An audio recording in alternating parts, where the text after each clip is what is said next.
L'automatisation, ça fait rêver, non? Une promesse d'efficacité, de gain de temps. Mais attention, derrière cette promesse se cache un piège énorme dans lequel presque tout le monde tombe. Vouloir tout automatiser à 100% dès le premier jour. C'est l'erreur fondamentale. Et cette approche du tout ou rien, c'est souvent le chemin le plus rapide vers la frustration, les bugs et des dépenses inutiles. On va voir ensemble comment les pros s'y prennent pour que ça marche vraiment, étape par étape. En gros, il y a deux chemins.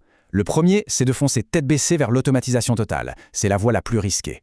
Et puis il y a la seconde, la méthode des experts. Y aller progressivement en construisant des systèmes qui sont vraiment solides. C'est cette méthode-là qu'on va décortiquer.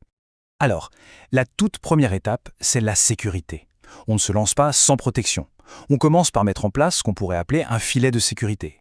Et ce filet, c'est la semi-automatisation. C'est la méthode qui permet de construire petit à petit un système auquel on peut vraiment faire confiance. La semi-automatisation, qu'est-ce que c'est exactement? C'est un processus qui a une particularité très intelligente. Au lieu de se dérouler d'un bout à l'autre sans s'arrêter, il va marquer une pause à un moment clé. Il attend un feu vert de la part d'un humain avant de terminer son action. C'est aussi simple que ça. Prenons un exemple très concret pour bien comprendre. Imaginez, un nouveau contact commercial arrive.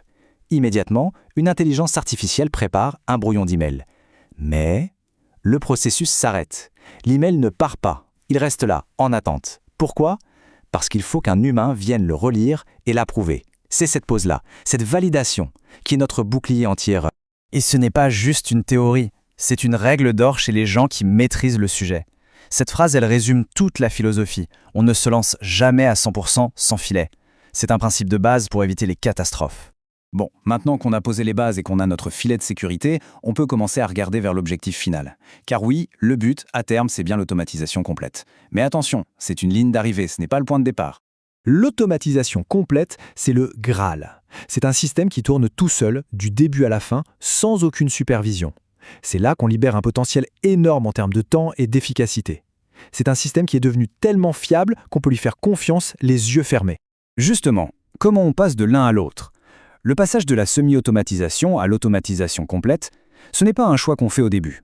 C'est une évolution naturelle qui se fait avec le temps, l'expérience et la confiance qu'on a accumulée dans le système. Du coup, la vraie question à se poser n'est pas laquelle des deux je dois choisir, mais plutôt à quel moment suis-je prêt à basculer? Et la réponse est finalement assez simple. On est prêt quand le système a prouvé sa fiabilité de manière répétée. Alors, comment on sait que c'est le bon moment?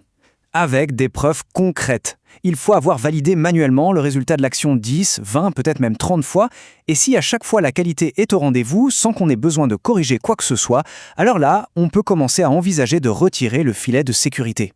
Cette phase de validation, il faut bien comprendre qu'elle prend du temps. Ça peut aller d'une semaine à un mois. Tout dépend de la complexité de la tâche.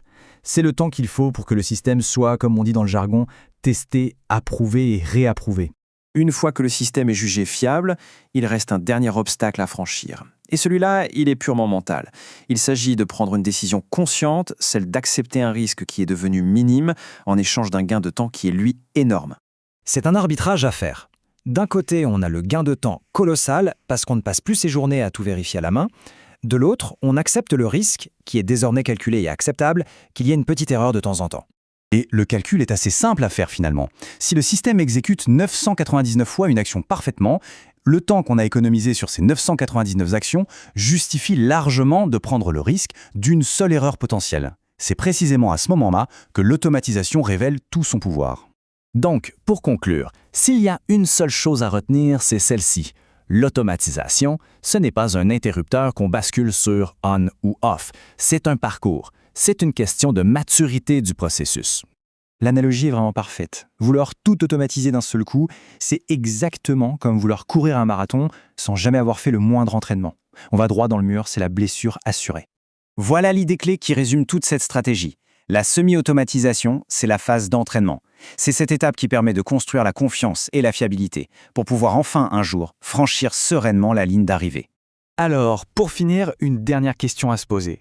En réfléchissant un peu à son propre travail, à ses tâches du quotidien, quel serait le tout premier processus, même un truc très simple, qu'on pourrait commencer à semi-automatiser dès aujourd'hui pour gagner en efficacité et en tranquillité d'esprit?